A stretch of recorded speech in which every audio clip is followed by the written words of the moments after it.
moaned my ex's name during our couple's massage. He dressed and left before the oil dried. This happened 2 months ago, and I still don't believe it's real. I feel like I'm dreaming or I'm in a movie because how did we go from trying to make our marriage work perfectly to completely destroying it? We were at a spa on a Thursday afternoon, one of those gift card places. It was his idea. Our 4-year anniversary was coming up, and things between us had been a bit rocky. It wasn't totally bad or tense. It was just hollow. We had this kind of calm and quietness between us that doesn't mean peace, and it means something's waiting to be said, and neither of us had the guts to start. I don't know how we got here. We were both trying. We had our moments and our attempts to reconnect. But there was always something missing, and I knew deep down that we weren't on the same page anymore. But we kept going. I thought maybe things would resolve themselves with time, that the space between us would close if we just kept pretending. But when I look back, it's clear we were already drifting. I didn't know how to stop hoping, and I didn't know it would end like this. Our marriage wasn't like one anymore. It was 2 people doing damage control in public and shutting down behind closed doors. We shared a bed, but barely touched, and we ate in the same room without looking up from our plates. The spa was supposed to be some kind of reset, a way of getting our old lives back. I really wanted to make it through that day and figure things out. I was really trying harder, to be better, to stop running in circles with my own guilt. But in the end, it was all in vain because while we were lying there, I moaned someone else's name. I booked the couple's massage as a peace offering. We'd fought the week before, again, over how I never initiate anything. Romance, dates, and even conversation. But how could I when everything felt weird and awkward no matter how hard I tried? He said he felt like a background character in his own relationship. I called him dramatic and left to cool off, but went to my ex's place instead. Yes, I still talk to my ex. Even though we were separated, he was still my go-to person, because he understood me and was there for me in ways I couldn't explain. It wasn't a romantic relationship. Things with him had ended because we couldn't make it work long term. We were better off as friends. I knew that, and he knew that. That's why I got married to my husband and not him. My husband was a perfect image of a good man, but he didn't understand me emotionally, and the only person that did was my ex. And that night, I was spiraling, so I went to him. That's always been my weakness. I don't explain things well when I feel cornered, and when my husband told me he felt like a background character, I didn't know what to say. So that's why I left.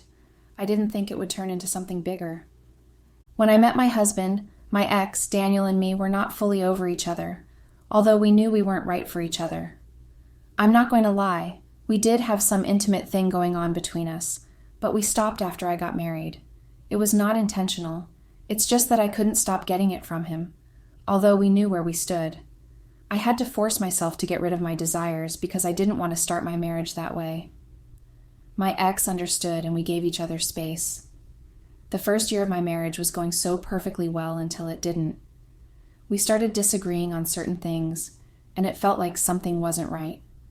I had no one else to go to except for my ex. He was closer to me than any other friend I had in my life. I didn't feel judged by him. I could tell him anything, and he'd understand it in a way no one else could. He knew my past, he knew my triggers, and most importantly, he knew when to just listen. Nothing physical has happened since I got married, but emotionally, yeah, I leaned on him. He was the one I cried to after fights with my husband. He was the one who made me feel wanted when I didn't even like myself. I justified it because it was safe to me. I needed someone to vent to. It was better than trying to share my problems with my friends who acted like they were perfect, and their partners were as well. I feel the worst when they talk about things like that, because I can't even relate. Whether they're lying or not, I couldn't join them to do so. I didn't tell them either that I wasn't happy with my husband. I just smiled and acted like we were fine, contributing only a little to those conversations. So you see, my ex, Daniel, was the only option I had because he wouldn't judge me or act like he was perfect. He understood me without pretending. That's the kind of comfort I needed, and this meant everything when I was feeling lost.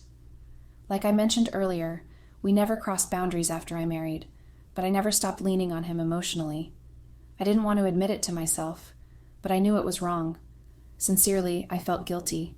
but at the same time, it felt like the only real connection I had left. He was practically my best friend.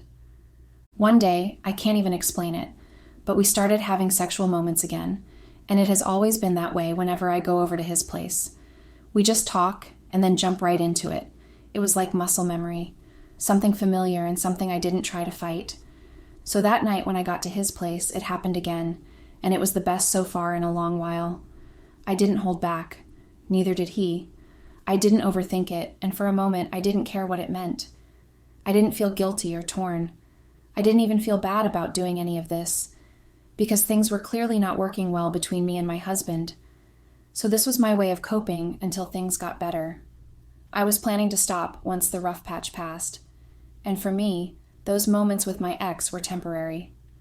Then, I believed that I deserved to feel something, even if it came from the wrong place. I never talked about it with anyone. I kept it to myself and carried on like everything was fine. But it wasn't, and I knew that. Still, I wasn't ready to face it, so I just kept going. Anyway, back to the spa. We both undressed, and I could feel how closed off he was. We both laid in silence and waited for the masseuses to begin. I didn't say anything, and he didn't either. The room had this soft music playing. I suggested it because I thought it was supposed to be calming, peaceful, something to ease our nerves and help us reconnect again. I kept thinking, just get through this. Just breathe and act normal. Maybe it'll feel like before. Maybe he'll forget how distant I've been, and I'll forget how cold things have gotten. Then I heard a sound. It was a little clap of the oil getting rubbed between the masseuse's hands. It was such a small and insignificant thing, but somehow it made me feel something, like a switch just flipped inside me. The second the masseuse touched my back, I felt this heat crawl all over me, and my mind just went somewhere else. And yeah, it went to a place it shouldn't have gone. I even felt like my body wasn't in the room anymore, and everything familiar came rushing back. The masseuse's hands glided down to my waist, and she pressed in that way Daniel used to when I'd tell him that I felt stressed or I was thinking too much.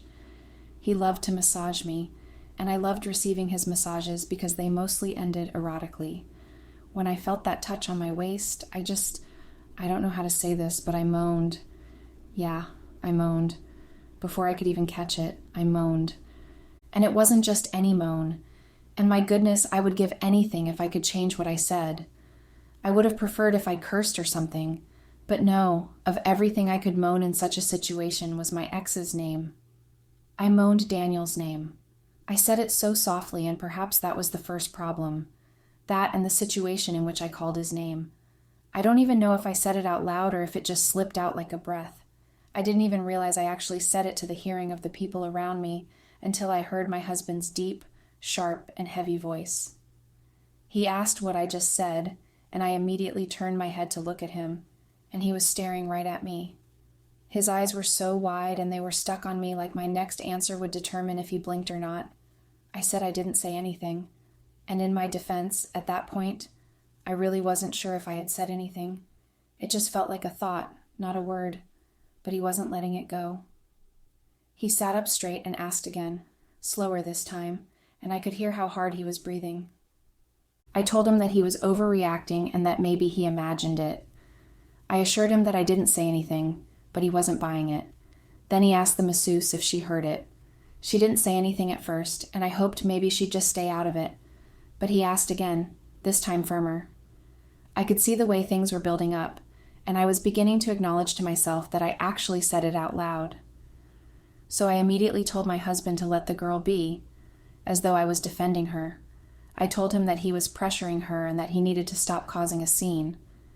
He looked at the masseuse without saying another word, and she caved. She said I moaned Daniel's name.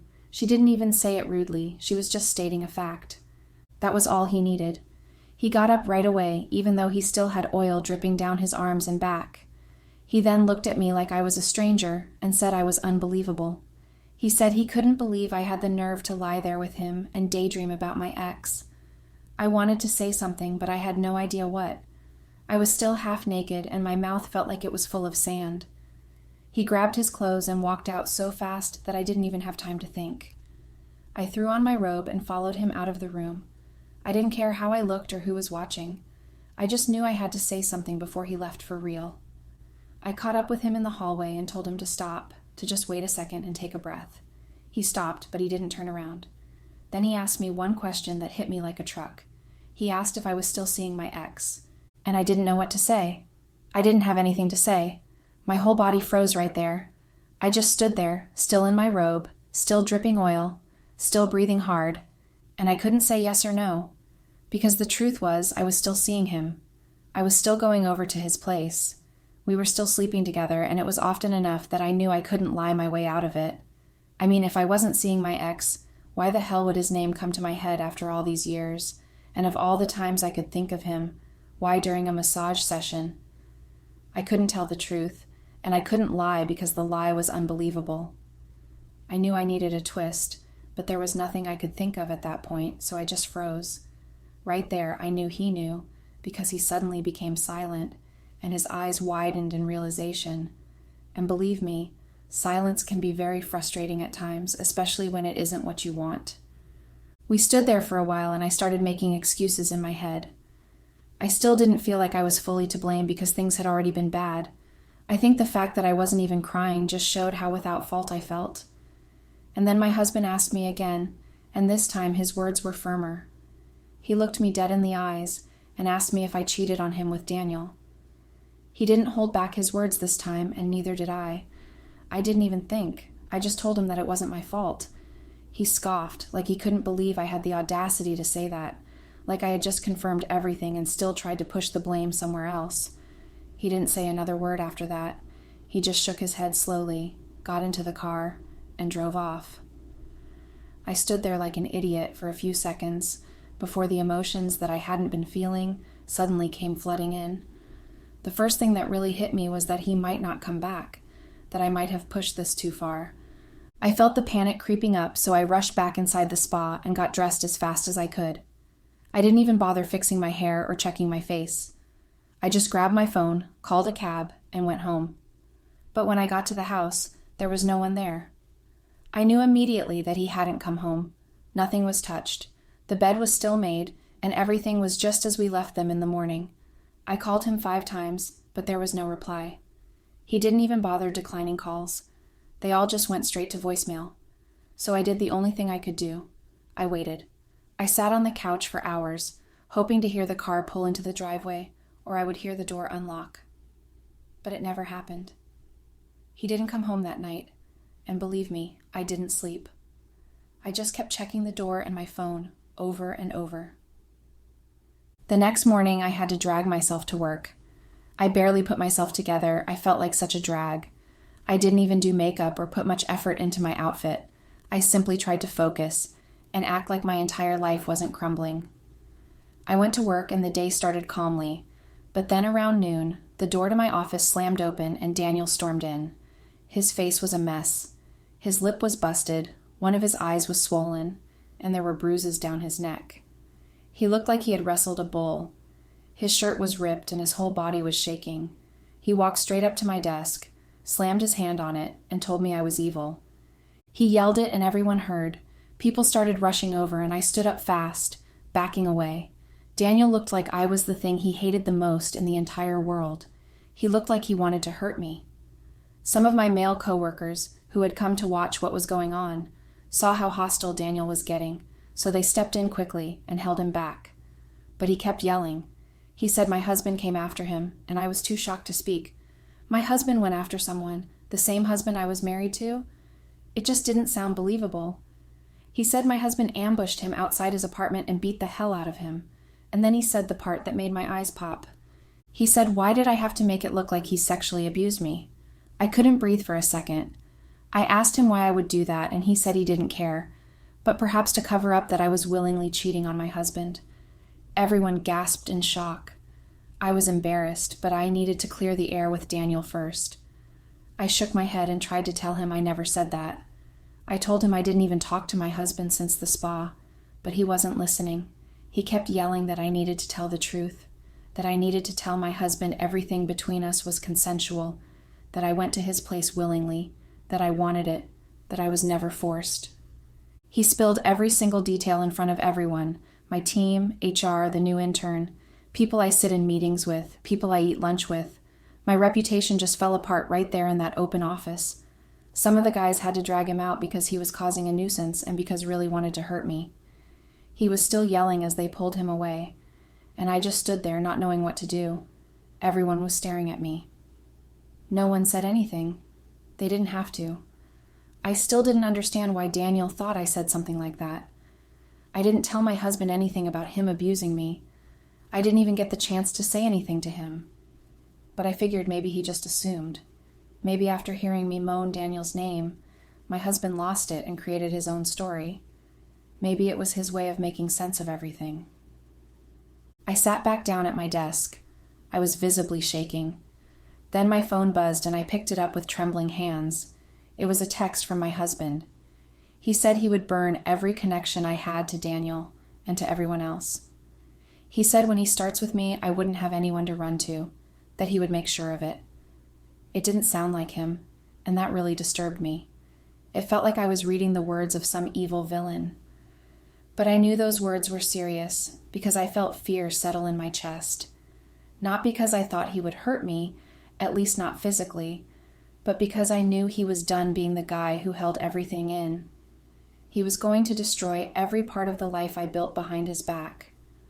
While I was still staring at my phone, trying to breathe, my boss called me into his office.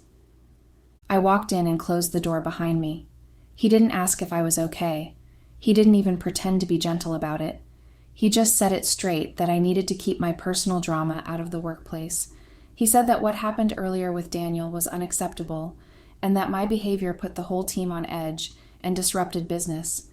Then he gave me a warning, a real one. He said that if anything like that ever happened again, I'd lose my job. He didn't even ask any questions, so I nodded without a single word. I didn't argue because there was nothing I could say to explain the situation. My face was hot and my throat felt tight, and I just wanted to disappear. I walked out of his office and every single person was looking at me. They didn't even try to hide it. And the whispers, I still hear them in my sleep. I tried to go talk to Daniel after work, but he actually chased me and had me running in my heels. I know how crazy that sounds, but I'm serious. He didn't want to hear anything I had to say, and it was so embarrassing because people were watching us and whispering. The worst part was, I knew he wasn't mad for no reason. I just didn't expect it to be this bad, and honestly, I think my husband told him lies to turn him against me. I mean, it was pretty obvious my husband found Daniel somehow, and fought him and probably told him all kinds of things that would get in his head. Now, I don't know what exactly he said, but Daniel looked at me like I was the worst person on earth, and it wasn't even the usual anger. It was like pure hate, and that's when I realized my husband really wanted to make me suffer. I went back home that evening hoping I could maybe just sleep and breathe, but when I got to the door and tried to open it, I realized the locks had been changed. And I'm not going to lie, I just stood there in total shock, because it hit me that he was serious about throwing me out and I had nowhere else to go. I called him like 3 times and it went straight to voicemail, and then I tried texting him, but he didn't respond, and I got scared, honestly. I became scared that this wasn't just some dramatic fight or some moment he would get over in a few days. The reality was that he was done and he wanted me to feel it. As I was still there standing outside our apartment door, I got a call from my mom. At first I thought maybe she just wanted to check in or something, and I was ready to give her an earful about how my husband had locked me out of the house. But instead she asked if the news she was hearing about me cheating on my husband was true. I swear to all I hold dear that I almost had a heart attack right there, because I didn't think my family would ever find out about everything. I tried to explain to her that it wasn't exactly how it sounded, and that it was complicated, but she just kept asking how I could bring shame to the family. That made me feel like a terrible person. She asked what kind of woman cheats on her husband and lies about it and puts everything on the line like that. After that, she hung up, and I was too shocked to move. Before I knew it, it started to rain, and I had nowhere to go. I didn't even care about getting wet. I just stood there crying under the rain like a sad dog. I was hurting in ways I can't even begin to describe. I even began crying. Eventually, I got tired and cold, and I called a cab. I asked the driver to take me to the nearest hotel, and I booked a room and stayed there just to catch my breath and figure things out. I thought I would be okay for a few days, and maybe everything would calm down, and hopefully I would find a way to talk to my husband.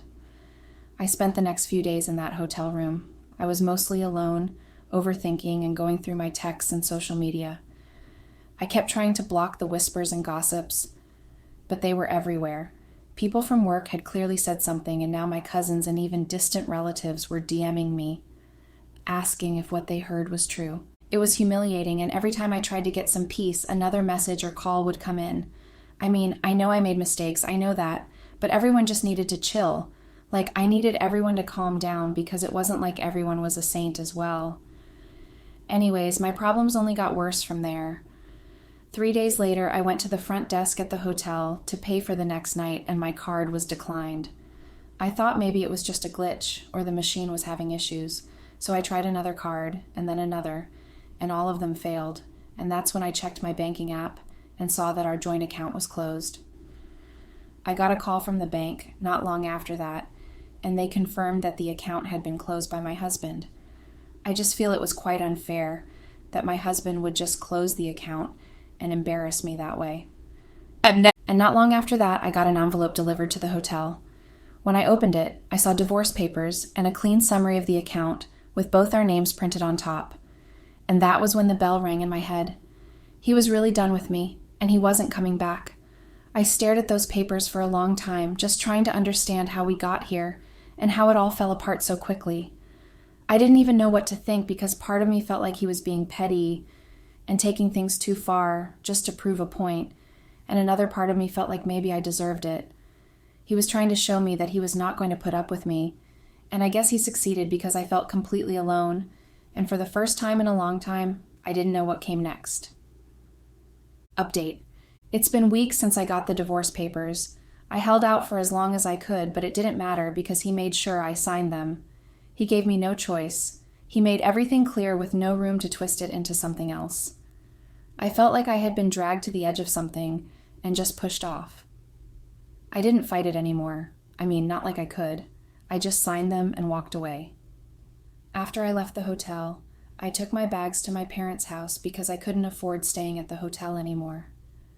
My mom opened the door and let me in without saying anything, and from the moment I walked in, I could already feel the judgment in the air. The way she looked at me said it all. My dad didn't even come to the door. He stayed in the living room and didn't speak a word when I walked past him with my luggage. I stayed in the guest room and barely left unless I was going to work. My mother didn't talk to me except when it was necessary. She'd leave food in the kitchen and not say a word. My dad avoided eye contact completely. I could feel the disappointment every time I walked into a room. It was like I wasn't even there. When the divorce finally went through, I didn't cry. I just sat there in my room, staring at the papers like they were just another bill. I didn't let myself feel anything, and I think that maybe it was because I was still in shock. I kept telling myself that this would all pass, and that maybe something good would come out of it eventually. But sadly, it was just shame and too many things I couldn't take back. And the worst thing was that Daniel still hadn't spoken to me, not even a text, not even a message to ask me why or how. He just completely disappeared. I stayed at my parents' place for a while, but the air was too toxic and I couldn't take it anymore. I couldn't handle the silence, the tension, and the way I was being treated like a stranger. So I packed my bags and left. I didn't even tell them I was going. I just left a note saying I needed space and that I'd found a place of my own. I moved into a small apartment not too far from work. It was quiet and empty and didn't feel like home, but I tried to settle in and just focus on work. And as though life itself had a vendetta against me, things didn't stay simple for long. One of my coworkers ended up living in the same building. I didn't even know until I bumped into her in the hallway one morning. She looked shocked to see me there, and of course, it didn't take long before the news spread around the office. People started talking and asking questions, but I stuck to the same story. I told them my husband and I were having money problems, so we had to downgrade. I said it with a straight face and no hesitation. I didn't flinch. I've always been able to lie when I had to. I used to think that was a skill, that it meant I could survive anything and get through any awkward situation. But now I think it just made me small. People at work started treating me differently. I could feel it in the way they talked to me, like they were pretending not to know more than they actually did. My boss didn't bring up the incident with Daniel again, but I knew he hadn't forgotten. I felt like everyone was just waiting for me to mess up again, like I was on some kind of silent watch list. I'd show up to work, smile when I had to, do what was expected, and then go back to my apartment and sit quietly. My phone barely rang anymore. Most of my friends stopped checking in. My mom would text once in a while, mostly to ask if I was okay or if I needed anything, but it never turned into a real conversation. And my dad still hadn't spoken to me since I left their house. Every day felt like I was walking through a fog. I wasn't sad in the way people cry and talk about their feelings. I was just numb, like I was watching my life from a distance. Everything had fallen apart, and I was too tired to try to glue it back. I stopped trying to reach out to Daniel. I figured he'd made up his mind about me, and that was that. And as for my ex-husband, I didn't expect to ever hear from him again. He'd made his point loud and clear, so I just kept going, one day at a time, doing what I had to and pretending I still had things under control. But honestly, I knew I didn't.